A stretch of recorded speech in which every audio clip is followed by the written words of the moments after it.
12 faits époustouflants sur la Guadeloupe, le territoire le plus unique des Caraïbes. Numéro 12, la Guadeloupe n'est pas un pays. La Guadeloupe se trouve au cœur de la légendaire mer des Caraïbes, à environ 950 km des côtes et de la République dominicaine et à quelques 2500 km au sud de la Floride.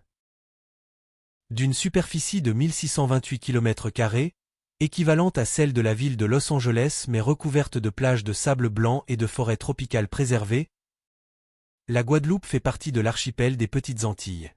Chose intéressante, vue du ciel, la Guadeloupe ressemble à un papillon géant déployant ses ailes.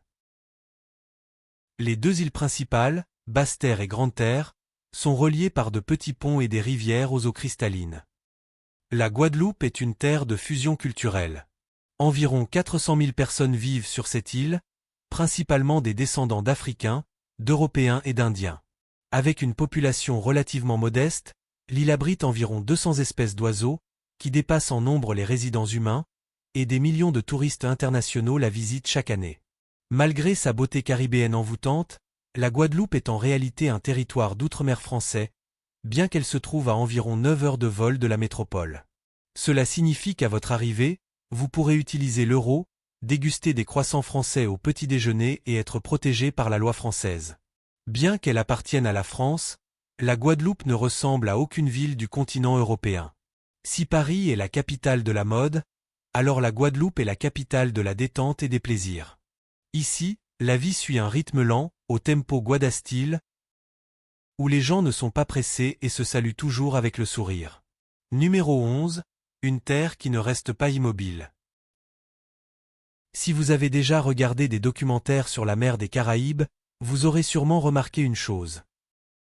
Les pays de cette région subissent fréquemment de violentes tempêtes, laissant la dévastation dans leur sillage après chaque saison des pluies. Cependant, la Guadeloupe est une étrange exception. Bien qu'elle soit toujours à la portée des tempêtes tropicales, le nombre d'ouragans majeurs qui la balaient est nettement inférieur à celui des pays voisins. Pourtant, cela ne signifie pas que l'île est paisible. La plus grande menace pour la Guadeloupe ne vient pas du ciel, mais de la terre elle-même. On note notamment un séisme qui a complètement détruit la plus grande ville de l'île, avec une magnitude estimée à environ 8,5 sur l'échelle de Richter. En comparaison, il fut même plus puissant que le séisme de San Francisco de 1906, une catastrophe qui plongea toute la ville dans les flammes et dont l'énergie fut environ 11 000 fois supérieure à celle de la bombe atomique larguée sur Hiroshima, au Japon. Ce fut l'un des plus forts tremblements de terre jamais enregistrés dans les Caraïbes. La ville de Pointe-à-Pitre, le centre commercial le plus important de Guadeloupe, fut presque réduite à néant. 90% des bâtiments de la ville furent rasés, y compris la cathédrale de Pointe-à-Pitre, les maisons, les bureaux gouvernementaux, les hôpitaux et même les écoles. Le port de Pointe-à-Pitre, qui était la ligne commerciale vitale de la Guadeloupe, subit également de graves destructions. Ces solides murs de pierre s'effondrèrent comme s'ils étaient faits de sable. Le système de transport et les infrastructures furent dévastés, perturbant la circulation des biens et des services. Les hôpitaux devinrent surpeuplés et des épidémies se déclarèrent en raison des mauvaises conditions sanitaires après la catastrophe. Non seulement il y eut des dégâts sur terre, mais un petit tsunami fut également enregistré au large, créant d'énormes vagues qui submergèrent de nombreux bateaux ancrés le long de la côte. Toute l'île sombra dans le chaos, les répliques continuant de secouer le sol pendant des semaines ensuite. Il fallut plus d'un demi-siècle à la Guadeloupe pour se remettre pleinement de cette catastrophe horrible. Numéro 10, les filles pulpeuses et l'industrie touristique unique en Guadeloupe. Avez-vous déjà rencontré ou vu une Guadeloupéenne? Sinon, apprenons un peu à leur sujet. Les femmes guadeloupéennes possèdent une beauté métissée captivante, fruit d'un mélange d'héritage africain, européen, indien et caribéen autochtone. Même si vous ne les avez jamais rencontrées, poser le pied en Guadeloupe vous attirera instantanément vers la présence vibrante des femmes d'ici. Elles ne privilégient pas les couleurs ternes ou neutres. Ici, plus c'est vif, mieux c'est. Même leur tenue quotidienne arbore des tons vifs et accrocheurs. Mais ce qui se démarque, c'est la tenue traditionnelle en madra, l'une des tenues les plus colorées au monde. Les rayures rouges, jaunes, vertes et oranges se mélangent pour créer une explosion visuelle. Mais ce n'est pas seulement la tenue. Leur beauté naturelle est également un point fort inoubliable. Leurs cheveux bouclés, vivants et volumineux, leur peau brune hâlée qui scintille sous le soleil tropical et leurs yeux perçants sont saisissants. Contrairement à la notion en Europe où la beauté est souvent associée à une silhouette fine, en Guadeloupe, les femmes aux formes plus généreuses sont vues comme des symboles de séduction et de prospérité. Ce n'est pas seulement une perception de la beauté, mais aussi un signe de richesse et de pouvoir. Même lors de concours internationaux de beauté, Miss Guadeloupe a souvent une silhouette plus ronde que les représentantes d'autres pays. Cependant, pour les locaux, elles sont considérées comme minces. Alors, lorsqu'un touriste masculin arrive ici, surtout ceux ayant une carrure robuste et une forte présence, ils peuvent attirer de nombreux regards admiratifs de la part des filles du coin. Dans certains cas, les femmes abordent activement les hommes étrangers, pas seulement par curiosité, mais aussi pour chercher des expériences ou des relations uniques. Bien sûr, toutes les filles de Guadeloupe n'ont pas d'arrière-pensée, mais si vous voulez en savoir plus sur les femmes d'ici, laissez un commentaire avec le chiffre 4. Si vous êtes intéressé par des histoires moins connues sur les services spéciaux ici, laissez le chiffre 8. Nous partagerons plus de détails avec vous. Numéro 9. Des sources chaudes sans maillot, complètement gratuites. Avez-vous déjà imaginé vous baigner dans une eau chaude naturelle au milieu d'une forêt tropicale sauvage, où il n'y a ni barrière, ni règles strictes, ni même de vêtements? C'est exactement ce que propose Bain des Amoureux, une source chaude unique en forme de cœur en Guadeloupe. De taille compacte, Bain des Amoureux peut accueillir 6 à 10 personnes à la fois, offrant une ambiance intime et privée. L'eau y maintient une température de 30 à 35 degrés Celsius, suffisamment chaude pour apaiser les muscles fatigués mais pas trop pour être inconfortable. L'espace environnant est enveloppé par une forêt luxuriante, vous donnant l'impression de pénétrer dans une scène d'un film sur la nature sauvage. Contrairement aux sources chaudes célèbres comme le Blue Lagoon en Islande, où il faut réserver à l'avance et se serrer parmi la foule, ou aux sources chaudes de Californie qui ont encore des codes vestimentaires stricts, à Bain des Amoureux, vous pouvez vivre une relaxation complète de la manière la plus primitive. Sans vêtements, sans barrière. Ici, personne ne vous juge, personne ne critique. Juste vous, la nature, et une liberté absolue. Ce qui est encore plus spécial, c'est que c'est complètement gratuit. Pas de frais d'entrée, pas de limite de temps. Assurez-vous simplement de savoir où la trouver. Vous pouvez marcher environ 10 minutes à travers la forêt, sentir la terre humide sous vos pieds, entendre les feuilles bruisser dans le vent, avant de finalement toucher l'eau chaude naturelle. Un moment qui vous fait réaliser qu'il s'agit là d'une des expériences les plus inestimables que l'argent ne peut pas acheter. Numéro 8. La terre de la plus longue espérance de vie dans les Caraïbes. Selon les dernières données, l'espérance de vie moyenne des résidents ici est de 82,2 ans, nettement supérieure à celle des pays voisins comme la République dominicaine ou Haïti, et dépassant même l'espérance de vie moyenne des Américains, qui est de 77,5 ans.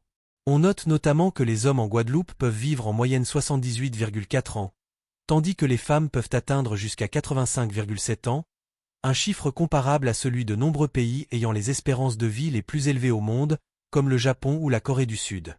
Alors, qu'est-ce qui aide les Guadeloupéens à vivre longtemps et en bonne santé?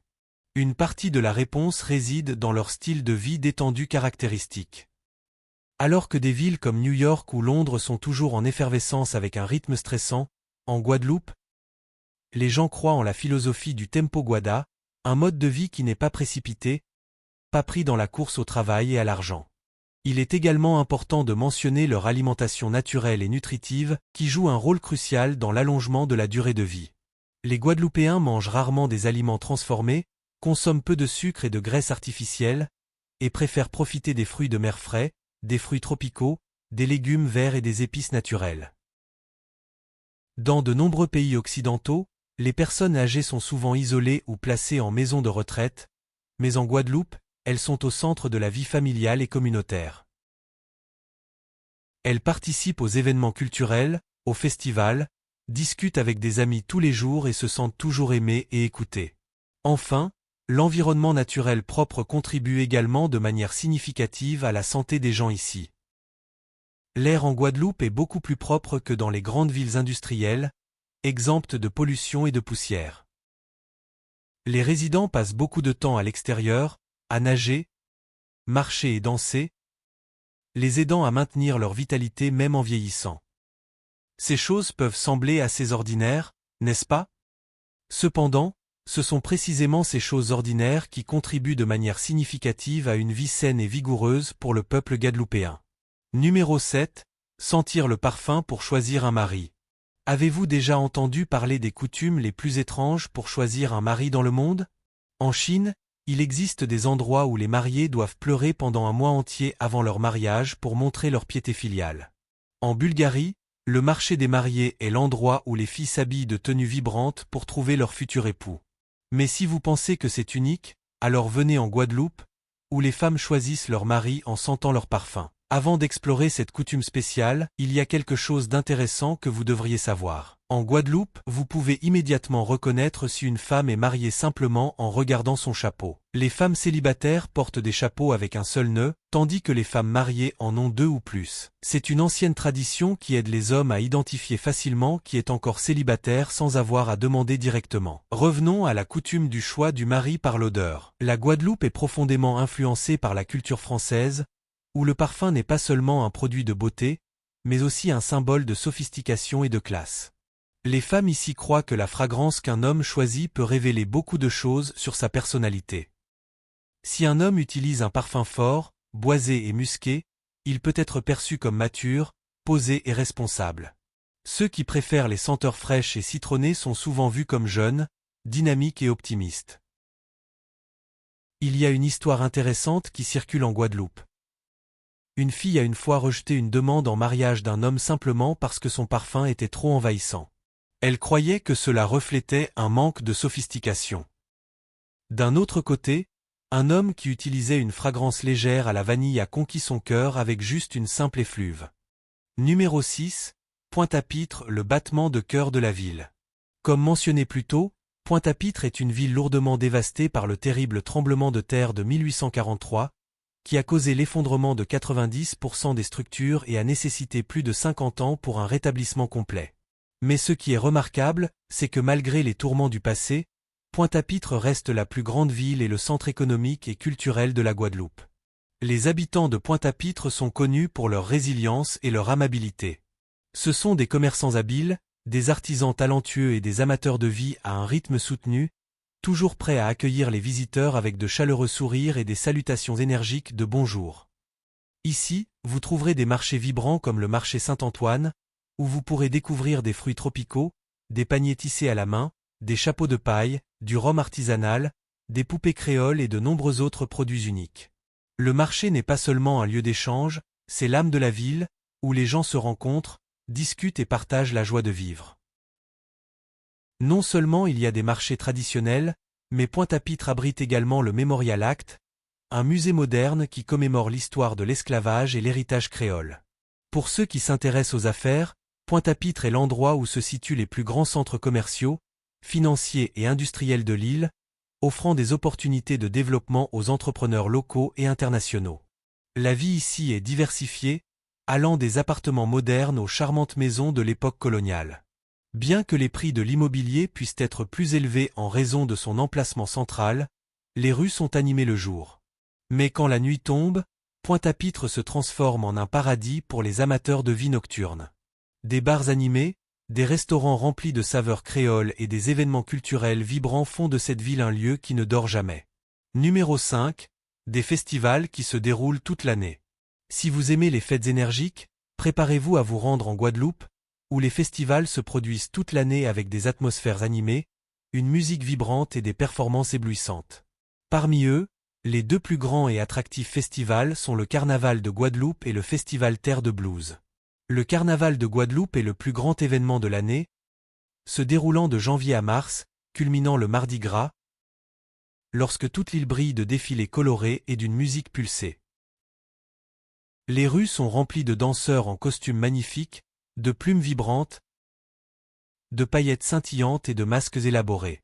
Ils se déplacent avec grâce au rythme des tambours guoka caribéens, créant une atmosphère vivante et captivante.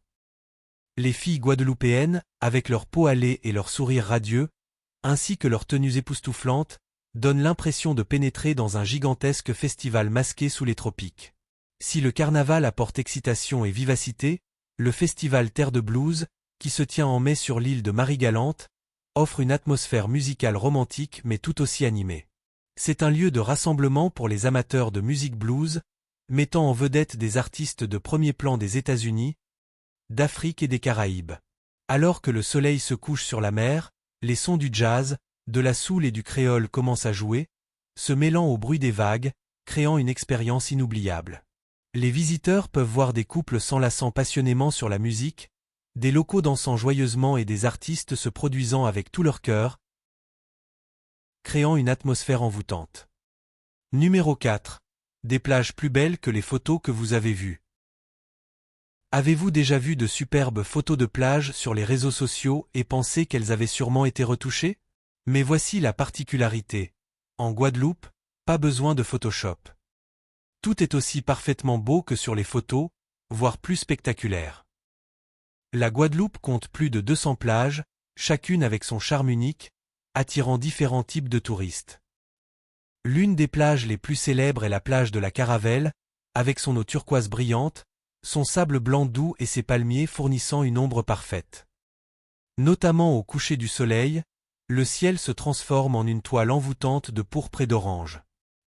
Si vous cherchez un endroit plus sauvage, la plage des Raisins Clairs est le joyau caché de la Guadeloupe.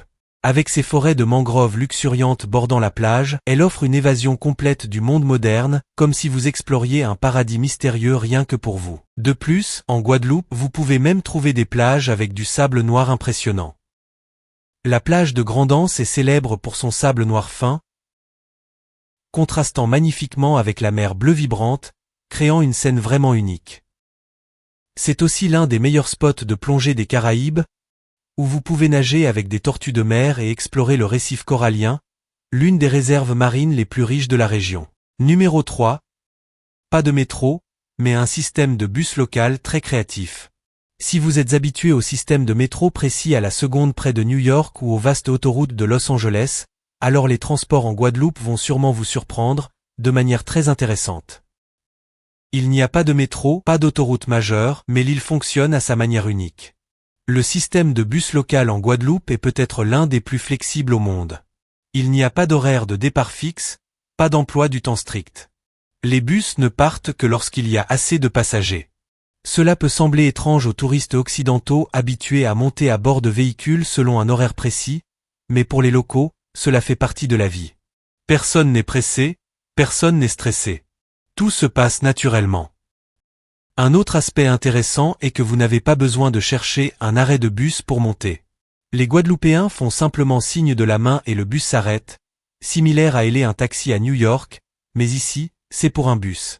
Et si vous êtes dans le bus et que vous voulez descendre quelque part, dites-le simplement au conducteur. Peu importe s'il y a un arrêt ou non. Les transports ici ne concernent pas le système, mais les gens et la flexibilité. Les taxis en Guadeloupe peuvent surprendre les touristes par leur prix élevé. Par conséquent, beaucoup de gens choisissent de covoiturer avec des amis ou même de faire du stop. La culture du partage de trajets est plus courante ici que dans de nombreux autres endroits. Les Guadeloupéens sont prêts à s'entraider, et si vous êtes un touriste sympathique, vous pourriez trouver un trajet gratuit et même avoir l'occasion de discuter avec les habitants. Numéro 2. Les plats les plus épicés du monde. La cuisine guadeloupéenne est riche et diversifiée, avec des plats épicés qui incarnent les saveurs caribéennes mélangées à l'excellence culinaire française. Les habitants ici ont une forte préférence pour les saveurs prononcées, et le plat Colombo est un parfait exemple de cette richesse. Ce ragoût au curry est généralement préparé à base de viande ou de fruits de mer marinés avec un mélange d'épices de piment rouge, de curcuma, de coriandre et d'herbes distinctives, créant un piquant qui titille les papilles gustatives ainsi qu'un arôme inoubliable. De plus, les plats de fruits de mer à la créole sont souvent préparés avec juste ce qu'il faut d'épices, rehaussant la chaleur tout en préservant la fraîcheur des ingrédients, offrant une expérience culinaire unique aux convives. Cependant, la Guadeloupe n'est pas seulement synonyme de plats ardents. Elle propose également des options traditionnelles plus légères pour ceux qui ne supportent pas la chaleur. Par exemple, le plat boki, un type de pain fourré à la viande, aux légumes frais et à une sauce spéciale, offre une saveur rafraîchissante qui est simple mais incroyablement attrayante. Le poisson grillé, assaisonné uniquement avec du sel, du poivre et du citron, conserve le goût naturel du poisson, pas trop épicé mais toujours riche en caractéristiques culinaires locales. Cette diversité montre que la Guadeloupe est vraiment une destination idéale pour tous les amateurs de gastronomie. Que vous recherchiez l'excitation épicée ou que vous préfériez des plats plus légers et raffinés, Vous pouvez trouver des saveurs qui correspondent à votre palais. Numéro 1, coût de la vie en Guadeloupe. La Guadeloupe est une destination attractive avec sa beauté naturelle préservée et son atmosphère caribéenne détendue, mais elle porte un mode de vie distinctement français. Cependant, la vie sur l'île n'est pas bon marché. La plus grande dépense pour la plupart des gens est le logement. Si vous louez un appartement d'une chambre au centre de Pointe-à-Pitre, vous pouvez vous attendre à payer entre 1000 et 1500 $ par mois, tandis qu'un appartement plus grand ou une maison en bord de mer dans des zones populaires comme le Gosier ou Saint-François peut varier de 1800 à 3000 $. La nourriture est également une dépense significative, surtout si vous êtes habitué aux produits importés de France. Un voyage hebdomadaire pour les essentiels comme le lait, le pain, les légumes, la viande et une bouteille de vin peut coûter environ 100 à 150 $, ce qui signifie que vos coûts alimentaires mensuels pourraient atteindre 400 à 600 $. En plus du loyer et de la nourriture, les factures d'utilité ne sont pas bon marché non plus. L'électricité et l'eau sont généralement plus chères qu'aux États-Unis, surtout pendant les saisons chaudes lorsque la climatisation fonctionne toute la journée. La facture moyenne d'utilité pour un appartement d'une chambre se situe généralement entre 150 et 250 $ par mois. Pendant ce temps, l'Internet au débit varie de 60 à 100 $ par mois, selon le forfait que vous choisissez. Si vous aimez manger au restaurant, vous devrez également budgétiser cela. Un dîner pour deux dans un restaurant informel peut coûter environ 50 à 80 $, tandis qu'un repas dans un restaurant chic en bord de mer peut dépasser 150 $. Un cocktail moyen coûte environ 10 à 15 $, tandis qu'un espresso à la française varie de 3 à 5 $. Heureusement, les activités de plein air comme la natation, la randonnée ou l'exploration des mangroves sont souvent gratuites ou à faible coût. Mais si vous préférez des visites guidées comme la plongée ou le kayak, chaque excursion peut coûter entre 50 et 120 $ par personne. En résumé, le coût de la vie en Guadeloupe n'est pas faible. Une personne seule peut dépenser environ 2500 à 5000 $ par mois, ou un voyage d'une semaine pourrait coûter entre 1300 et 1500 $. Avec ces coûts, pensez-vous que la Guadeloupe est un endroit où vous pourriez voyager ou envisager de vous installer? Si oui, commentez avec le chiffre 1. Sinon, commentez avec le chiffre 0, et nous partagerons avec vous comment vivre ici avec 1200 $ sans avoir besoin d'économiser. Merci pour vos retours. En plus des coûts attractifs, il y a aussi des politiques de visa très attrayantes pour les touristes. Si vous êtes intéressé par ce pays, veuillez commenter avec le chiffre 7 et nous partagerons plus dans les commentaires. Nous sommes arrivés à la fin de notre documentaire de voyage sur la Guadeloupe. Merci d'avoir suivi jusqu'à la fin de ce documentaire. Si vous avez trouvé le film d'aujourd'hui utile, veuillez liker et nous le faire savoir dans les commentaires. Inversement, si vous avez une quelconque insatisfaction, veuillez commenter afin que nous puissions nous améliorer. À la prochaine fois pour notre voyage à la découverte du monde avec VS World.